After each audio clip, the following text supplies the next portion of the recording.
বেশ কিছুদিন ধরেই এই দ্বীপে দেখা পাওয়া যাচ্ছে অনেক কচ্ছপের। এবছর 1 ফেব্রুয়ারি থেকেই বন্ধ আছে এই পর্যটন এলাকা, যার জন্য আবার সামুদ্রিক জীববৈচিত্র্য ফিরে এসেছে নারিকেল জিঞ্জিরায়, যার বর্তমান নাম সেন্ট মার্টিন।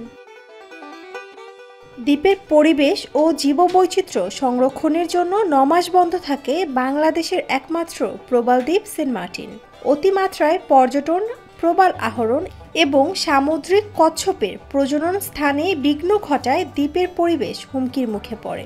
এ কারণে সরকার পর্যটন মৌসুম সীমিত করে দিয়েছে।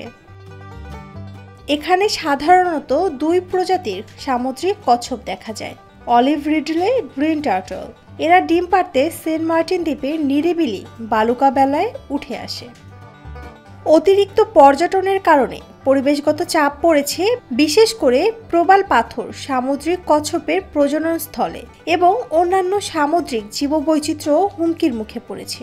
এ কারণে পরিবেশ, বন ও জলবায়ু পরিবর্তন মন্ত্রণালয় 1 ফেব্রুয়ারি থেকে 31 অক্টোবর পর্যন্ত পর্যটন আসা বন্ধ রেখেছে।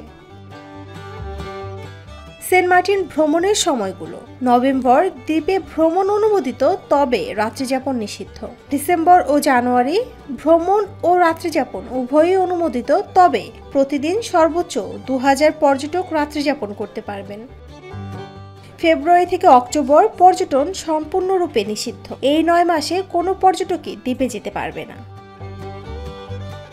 ধারণা করা হয় সেন্ট মার্টিন তৈরি হয়েছিল 5000 থেকে 6000 বছর আগে। প্রবাল পাথর ও বালু জমে দ্বীপের আকৃতি তৈরি হয়, সেই থেকেই নানা প্রজাতির বসবাস এখানে।